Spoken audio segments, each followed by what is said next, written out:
Lelia Davis is the first female African-American mayor in U.S. history. Against all odds, she rose to political prominence when women across the country were fighting for their voice.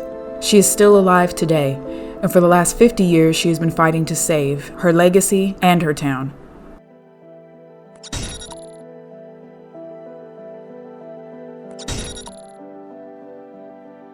By 1920, Oklahoma had upwards of 50 all-black towns, more than any other state in the nation.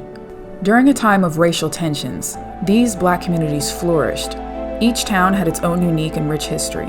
Within living memory of the abolition of slavery, these towns thrived, producing countless African American educators, doctors, lawyers, landowners, and oil barons, some of whom became incredibly wealthy. But who's ever heard of a black oil baron?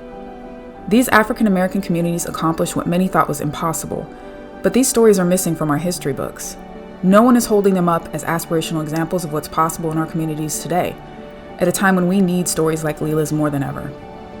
Of the 50 all-black towns that once flourished in Oklahoma, only 13 remain today. One of them, Taft, where Lelia became mayor and still lives today, struggles to survive. In many ways, Lelia is still the heart of the town as she fights for its legacy. But that fight is taking its toll. During the coronavirus pandemic, Lelia lost her husband. Her days are now spent alone in a house full of historical memorabilia that she planned to turn into a museum for her community.